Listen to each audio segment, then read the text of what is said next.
الحمد لله نحمده ونستعينه ونستغفره ونؤمن به ونتوكل عليه ونعوذ بالله من شرور أنفسنا ومن سيئات أعمالنا.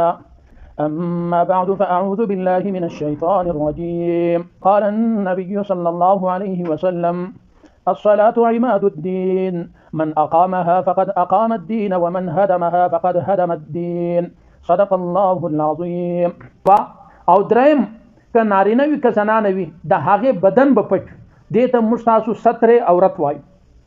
د نارینه دپاره د نامه څخه بیا تر ګوډو پورې او د زنانې دپاره دغه د لاس چې کومه چمبه ده د مړوندو څخه وروسته بیا دا د مخ چې کومه کاسه ده هغه هم دا د یوه غوږ چې کوم ختمېده دي د دا ځای څخه بیا د دا بل غوږ تر نرمۍ پورې او دغه رنګه د زنې څخه بیا د تندي تر ویښتانو پورې دومرې په شریعت کې د مخ لڅېدو په لمانځه کې اجازت شته او دغه رنګه لاس د مړوندو بغیره او دغه رنګه پښې د بجلکو او د بډۍ څخه بغیره دغه لاس پښې او د مخ کاسه د دې بغیره د ټوله بدن ټول د زنانې دپاره فرض دی.